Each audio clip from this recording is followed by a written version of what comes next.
Lenora. Lenora is different from others. Years of perfect stitching experience. Lenora, linen, cotton cloth and stitching. Pandikad Road, Vandoor.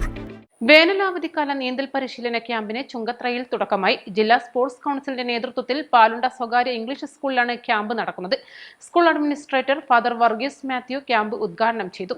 Sir പറഞ്ഞതുപോലെ ഇന്ന് ഏറ്റവും അപകടകരമായ ഒരു കാര്യമാണ് നീന്തൽ അറിയാത്തത് കൊണ്ട് സംഭവിച്ചുകൊണ്ടിരിക്കുന്നത്. ധാരാളം കുഞ്ഞുങ്ങളും യുവജനങ്ങളും ഒക്കെ പുഴയിൽ കുളിക്കാൻ ഇറങ്ങുകയും പലപ്പോഴും അപകടങ്ങളിൽപ്പെട്ട് ധാരാളം പേര് അതൊരു വളരെ റെയറായിട്ടുള്ള സംഭവമൊന്നുമല്ല. മിക്കവാറും ദിവസങ്ങളിൽ പത്രങ്ങളിൽ പ്രത്യേകിച്ച് വെക്കേഷനുമായി ബന്ധപ്പെട്ട് കുഞ്ഞുങ്ങളൊക്കെ പുഴയിൽ പോകുമ്പോഴൊക്കെ ഇതുപോലെയുള്ള അപകടങ്ങൾ ധാരാളം സംഭവിക്കുന്നതായിട്ടുള്ള വാർത്തകൾ നമ്മൾ കാണുന്നുണ്ട്.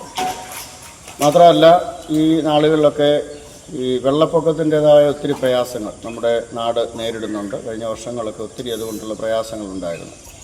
അപ്പോൾ നമ്മുടെ ശരീരത്തിന് ആരോഗ്യം കുറച്ചുകൂടെ നൽകുന്നതിനും അതുപോലെ തന്നെ നമുക്ക്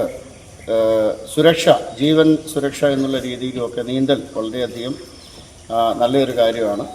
ഈ ഒരു സ്കൂള് അത് ആ ഒരു സങ്കല്പത്തിലാണ് ഈ ഇത്രയും വലിയൊരു സ്വിമ്മിംഗ് പൂൾ ഉണ്ടാക്കിയത്. നല്ലത് കോവിഡിന് മുമ്പ് വളരെ നല്ല കാര്യമായിട്ട് ഉപയോഗിക്കാൻ സാധിച്ചു.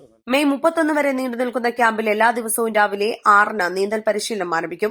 ജില്ലാ സ്പോർട്സ് കൌൺസിൽ കോച്ചുകളായ സിജി വേണുഗോപാൽ, സ്കൂളിലെ കായികാധ്യാപകൻ നിഖിൽ വർഗീസ് എന്നിവരാണ് പരിശീലന ക്യാമ്പിന് നേതൃത്വം നൽകുന്നത്. സ്പോർട്സ് ആണ് ലഹരി എന്ന ക്യാമ്പയിന്റെ ഭാഗമായി നടക്കുന്ന നീന്തൽ പരിശീലന പരിപാടിയിലൂടെ ഒരിക്കൽ പഠിക്കാം ഒരിക്കൽ തിളങ്ങാം എന്ന ആശയത്തിലൂടെയാണ് പുരോഗമിക്കുന്നത്. East live, Edakkara.